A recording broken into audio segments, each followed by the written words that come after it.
सक्रिय साथी जो जेबीकेएस में राज पटेल नाम के बोकारो जिला के रहने वाले जो जयराम महतो को या तमाम आप लोगों के साथ कंधे से कंधे मिलाने वाले को आज 3 महीने कानून को एकदम जमीन पर उतार दे और इसका पालन करा दे, तो मुझे नहीं लगता कि फंसा हुआ है सहारा के अंदर। और इसमें जैसे सेबी जैसी जो संस्थाएं हैं, आपको ये देखना होगा कि जब कोई सवाल आपने कहा है निष्कासित का, इसका तो हमको पुख्ता जानकारी नहीं है कि किस कारण से उसको निकाला गया है। रामगढ़ पहुंचे पंचायत विस्तार में, लेट पहुंचे, अभी नेता नहीं बने, लेट पहुंच रहे, क्या कारण है? नहीं, दरअसल क्या था कि एक दूसरा भी कार्यक्रम था और उस कार्यक्रम से आने में विलम्ब हुआ। रास्ते में कुछ ट्रैफिक का जाम मिला। हम लोग शौकिया तौर पे विलम्ब नहीं होते हैं, ऐसी कुछ परिस्थितियां हो जाती हैं कि विलम्ब हो जाता है, लेकिन हम लोगों की ये कोशिश होती है कि समय कार्यक्रम में पहुंचे। हालांकि फिर भी उसके बावजूद भी लोग वहां पर टिके रहे।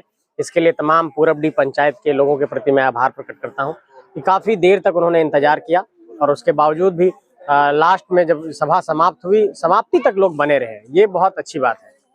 एक बैनर सोशल मीडिया में आ रहा है कि आप एक बड़ी कार्यक्रम पूरे हजारीबाग लोकसभा क्षेत्र में कर रहे हैं। इस कार्यक्रम करने का मेन उद्देश्य क्या है और कहां से लोग आएंगे और कौन कौन मुख्य वक्ता के रूप में रहेंगे, आप थोड़ा जनता को बता दें। देखिए, 24 तारीख को एक महाजुटान है और ये महाजुटान होगा हजारीबाग के हवाई अड्डा मैदान में 24 जनवरी की तारीख को।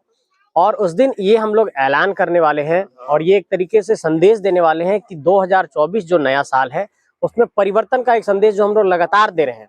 लेकिन इससे पहले हम लोग लगातार आंदोलन में थे, चूंकि 2024 का साल चुनाव का साल है और बलियापुर के अधिवेशन में हम लोगों ने ये कहा कि हम लोग चुनावी राजनीति में कदम रखने वाले हैं। तो एक तरीके से वो एक शंखनाद होगा चुनावी मैदान में उतरने से ठीक पहले, और उस शंखनाद के माध्यम से हम लोग यही संदेश देंगे कि झारखंड की माटी में, जो हम लोग लगातार ये कह रहे हैं कि झारखंडी माटी का हमें एमपी चाहिए, झारखंडी माटी का हमें विधायक चाहिए, वही संदेश वहां से दिया जाएगा। बाकी और बहुत सारी ऐसी बातें हैं जिसे मीडिया के समक्ष नहीं कहा जा सकता, जो सभा में ही खुलासा होगा। संजय जी, अंतिम वर्ष के अंतिम दिनों में हम लोग जा रहे हैं। विगत ये जो साल रहा उसमें आंदोलन से क्या खोए और क्या पाए इस आंदोलन से हम लोगों ने जो कुछ अगर खोया है तो एक संसाधनों का बहुत बड़ा, आप कह सकते हैं कि बहुत संसाधन हम लोगों का लगा। गांव घर के जिन लोगों ने भी अपना संसाधन लगाया। अगर स्थितियां अनुकूल होती, अगर झारखंड में सभी को नौकरी मिल गया होता, अगर यहाँ पर स्थानीय नीति होती, अगर यहाँ पर नियोजन नीति होती, यहाँ पर नौकरी की जो परीक्षाएं हैं, जो प्रतियोगी परीक्षाएं, वो पारदर्शी तरीके से होता, तो इतना संसाधन झारखंडियों का एक तरीके से इन्वेस्ट यहाँ नहीं होता। लेकिन अगर अच्छा कहेंगे तो अच्छा ये है कि गांव घर से एक लीडरशिप का स्किल निकल रहा है। गांव घर से, मोहल्ले से लोग नेतृत्व करने के लिए सामने आ रहे हैं और झारखंड की राजनीति में 2 दशक के बाद पहली बार ऐसा कुछ हुआ है कि जो एकदम बिल्कुल साधारण लोग हैं, जो खेत में कुदाल चला रहे हैं, वो मंच पर आकर के स्पीच दे रहे हैं। जो खेत में आप कह सकते हैं कि वहां पर किसानी कर रहे हैं, वो सीधे मंच पर आकर के कह रहे हैं कि हाँ, हम नेतृत्व करेंगे। तो ये एक बहुत बड़ी सुखद बात है कि झारखंड की राजनीति में बिल्कुल अंतिम पायदान में जो लोग बैठे हुए हैं, ग्रासरूट लेवल के लोग जो हैं, वो सीधे पहली पंक्ति में आकर के एक चुनौती पेश कर रहे हैं सक्रिय राजनीति में, मुख्य धारा की राजनीति में। ये बहुत बेहतर हुआ। आप जो कहें कि 2024 चुनाव की साल है, हाँ। और आपके साथी लोग भी कह रहे हैं कि हमारे विगत 23 था, 22 था, वो आंदोलन का साल था। क्या आपने ठान के रखा था कि सरकार आएगी 24 में, सरकार चुनाव लड़ना है तो आंदोलन करेंगे, राज्य में लोगों के साथ भावनाओं से जुड़ेंगे, उसके बाद 24 हमारी चुनाव की दौर आएगी? नहीं, ये सब कुछ सिचुएशनल हुआ, परिस्थितियों के द्वारा ये उत्पन्न हुआ। हम लोग शौकिया तौर पर नहीं आना चाहते। अभी भी ये बात कहना चाहते हैं ऑन रिकॉर्ड, बिल्कुल कैमरे पे, कि जितनी मांगे हैं अगर अभी सरकार मान लेती है, अभी भी मान लेती है, तो हम लोग पढ़ाई के लिए चले जाएंगे। हम लोग बार बार ये कहते हैं, लेकिन हम लोग ये जानते हैं कि जब 2 साल में हम लोगों ने अपना सर फुड़वा लिया, उसके बावजूद भी सरकार नहीं मान रही है, तो लोकतंत्र में जो है आप बहुत ज्यादा दिन तक उग्र होकर के बहुत चीज नहीं कर सकते हैं। अंततः आपको सिस्टम में आने के लिए एक संघर्ष करना पड़ता है। इसलिए उसी सिस्टम में जाने की एक प्रक्रिया, जो लोकतांत्रिक प्रक्रिया है, उसका हिस्सा बनने का हम लोगों ने ऐलान किया। और देखिए, लोकतंत्र है, यहाँ पर आपको लोकतांत्रिक प्रक्रिया के तहत ही चीजों को टैकल करना होगा। तो एक तरीके से कह सकते हैं कि हम लोग स्थितियों को अपने अनुकूल बनाने के लिए लोकतांत्रिक प्रक्रिया में जाने का ऐलान किए हैं।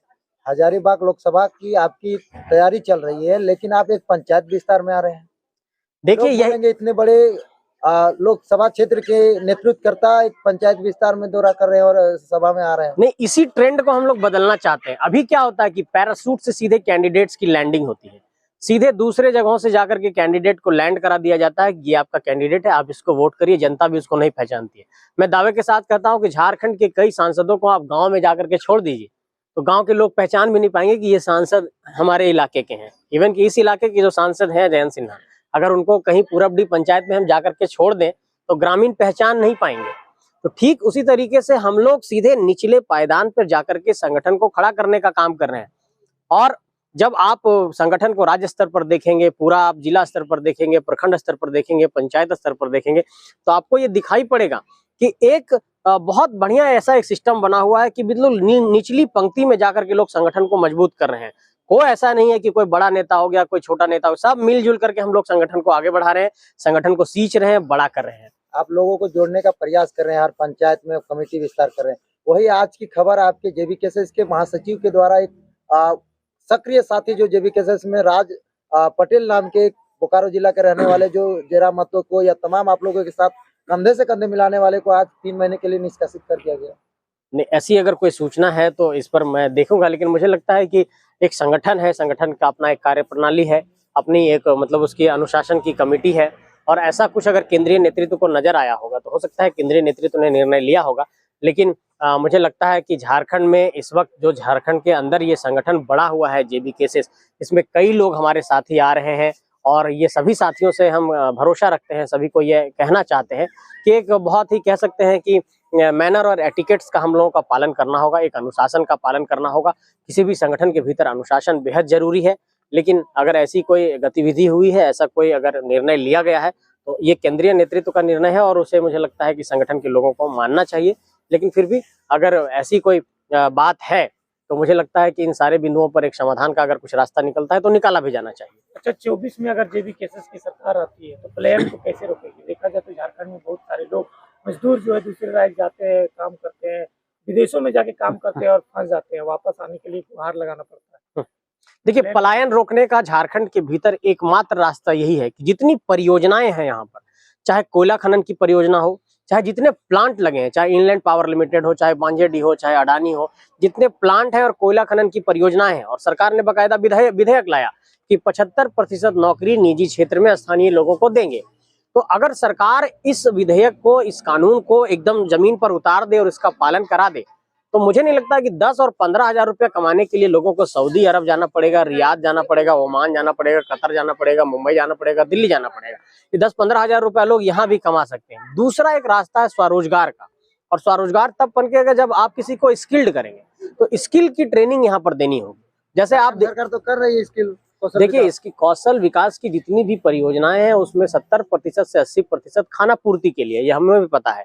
डेटाबेस में लोगों का आधार कार्ड लेकर के बच्चों को ट्रेंड दिखा करके, स्किल्ड दिखा करके, और इस तरह की परियोजनाओं की खाना पूर्ति की जा रही है। ऐसे तो आप देखे होंगे प्रधानमंत्री कौशल विकास योजना भी चली, बहुत सारी कौशल विकास की योजनाएं चली, लेकिन आप देखिए कि झारखंड के भीतर चाहे देश के अन्य राज्यों में इस कौशल विकास से कितना कल्याण हो पाया। पलायन क्या रुक पाया? क्या बिहार के अंदर, क्या झारखंड के अंदर, क्या बंगाल के अंदर पलायन रुका? इसके मजदूर तो पूरे देश के अलग अलग इलाकों में दिखाई पड़ रहे हैं।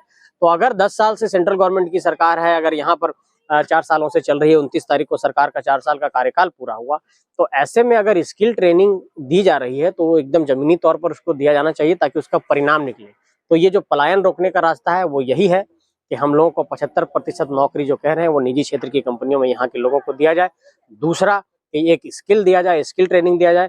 और तीसरा, जो झारखंड में पढ़े लिखे बेरोजगार नौजवान हैं, जो वो भी जाकर के आप कहीं देख रहे हो कि ग्रेजुएट है लेकिन टोटो चला रहे हैं। हजारीबाग में कई टोटो चालकों से हम लोगों ने पूछा, वो ग्रेजुएशन किए हुए हैं। तो ये हालत इसलिए है क्योंकि प्रतियोगी परीक्षाएं समय पर नहीं हो रही है। परीक्षाएं हो भी रही है तो आप देख रहे होंगे कि पेपर लीक हो जा रहा है, बहुत तरह की सेटिंग गेटिंग का मामला है। अभी देखिए सिविल कोर्ट में चपरासी की नियुक्ति आई तो मंत्री के बेटे चपरासी बन गए। तो इस तरह की परिस्थितियों से यहाँ पर कहीं ना कहीं सुधार करना होगा, तब ये सारी चीजें रुक पाएंगी। संजय जी, लगातार शोषण पर JBKSS से आपकी टीम काम कर रही है, पर आप देखेंगे झारखंड में तो सहारा इंडिया परिवार जो कंपनी थी वो लाखों झारखंडियों का पैसा लूट कर अभी पैसा रखी हुई है। तो क्या उन लोगों के लिए कब आंदोलन करेंगे?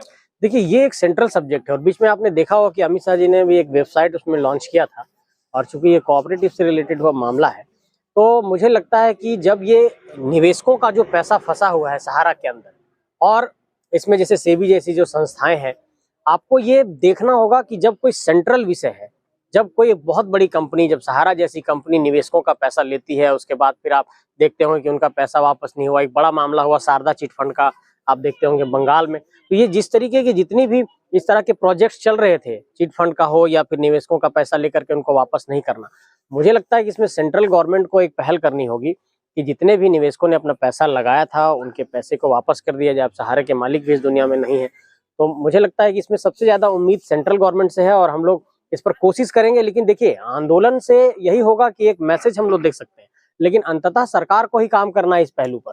तो अगर हम लोगों तक ये समस्या लगातार हम लोगों तक पहुंच रही है, हम लोग ये कोशिश कर रहे हैं कि सरकार को हम लोग लिखित में जानकारी दें, लेकिन देश में कई लोगों ने इस मामले में लिखित जानकारी दी है, लेकिन उसके बावजूद भी अब तक कोई ठोस पहल नहीं आया है।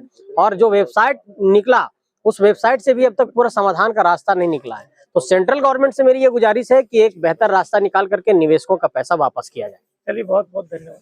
शुक्रिया। लेकिन हमारा संगठन का ऑलरेडी बहुत पहले से अनुशासन कमेटी बना हुआ है और अनुशासन कमेटी को और विस्तार करने की बात है। साथ ही साथ अभी संसदीय बोर्ड और कोर कमेटी बहुत जल्द घोषणा होने वाला है और अगर निष्कासित किया गया है तो हम लोग उसको समीक्षा करेंगे, देखेंगे। और अगर संगठन में कोई अनुशासनहीनता अगर किया है कोई, और अगर उस पर सार्वजनिक रूप से संगठन का किसी भी प्रकार का अगर कोई सामूहिक से कोई निर्णय लिया गया है तो हम लोग उसको देखेंगे और फिर उस पर पुनर्विचार करेंगे। लेकिन किसी को डरने की ज़रूरत नहीं है। यह संगठन लोकतांत्रिक तरीके से काम करेगी, सबको मौका दिया जाएगा और यह संगठन में किसी को किसी भी प्रकार का पक्षपात नहीं किया जाएगा और किसी को किसी भी प्रकार का व्यक्ति विशेष टारगेट नहीं किया जाएगा। ये हम भरोसा दिला सकते हैं।